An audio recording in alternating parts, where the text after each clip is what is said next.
मी राज्याचे उपमुख्यमंत्री अजितदादा पवार यांना मनापासून धन्यवाद देतो की त्यांनी स्वतः येऊन संगमेश्वरमध्ये छत्रपती संभाजी महाराजांचं जे स्मारक वर्षानुवर्ष लोकांची मागणी आहे ते पूर्णत्वास नेण्याच्या दृष्टीनं स्वतः आले, स्वतः आराखडे पाहिले, स्वतः जागेची पाहणी केली, स्वतः काही आर्किटेक्ट बरोबर चर्चा केली, स्थानिक ग्रामस्थांबरोबर चर्चा केली आणि म्हणून त्यांची जी कार्यपद्धती आहे त्या कार्यपद्धतीनुसार ते हे स्मारक पूर्णत्वास नेतील असा मला विश्वास आहे।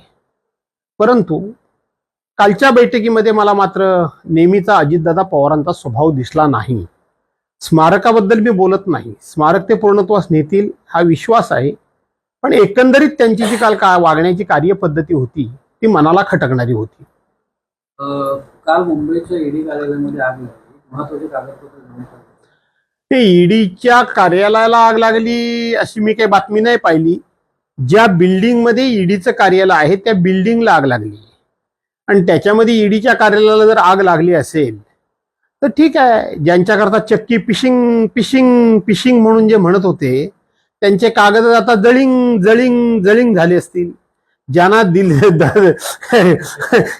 ही निवडणूक दिवाळीचा फराळ जेलमध्ये होतो म्हणून सांगत होते त्यांना आता दिवाळीच्या फराळाची काळजी करण्याचं कारण नाही, त्यांचा फराळ आता घरीच होईल।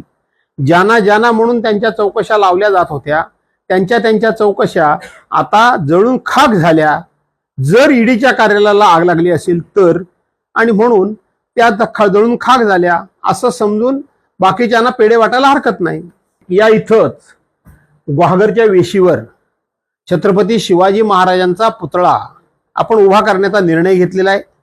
त्या दृष्टीनं आपण हालचाल सुरू केलेली आहे, त्या दृष्टीनं आपण कागदपत्र आणि बाकी गोष्टींची पूर्तता करण्याच्या दृष्टीनं पावलं उचललेली आहेत। परंतु काल मोठ्या अपेक्षेनं मी माननीय अजितदादांच्याकडं या संदर्भातला लागणारा निधी मिळावा म्हणून पत्र घेऊन गेलो होतो।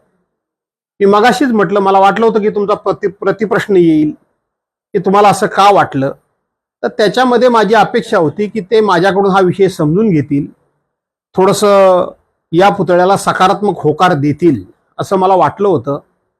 पण माझ्या मतदारसंघामध्ये विकास कामांकरता म्हणून ज्या पद्धतीनं सवतीचा मतदारसंघ म्हणून बघितला जातो, छत्रपती शिवाजी महाराजांच्या बाबतीत सुद्धा काल जे अजितदादांचं वागणं होतं ते सुद्धा एक प्रकारचा हा सवतीच्या मतदारसंघातला छत्रपतींचा पुतळा उभा राहणार आहे अशा दृष्टीचंच त्यांचं मला वागणं काल जाणवलं।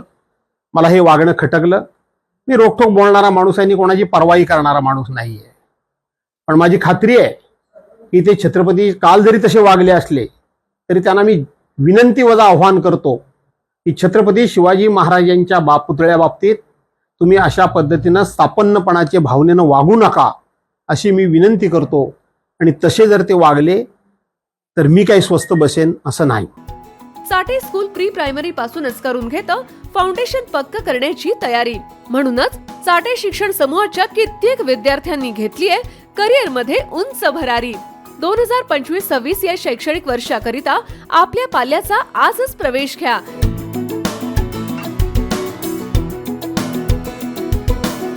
प्रवेशासाठी पत्ता Shri park society, Balaji hospital समोर, खराडी बायपास, पुणे 14। संपर्क क्रमांक 9372619453 किंवा 9372619483 किंवा 9372619484। फाउंडेशन उत्तम, प्रगती सर्वोत्तम। साठे फाउंडेशन, नो टेन्शन।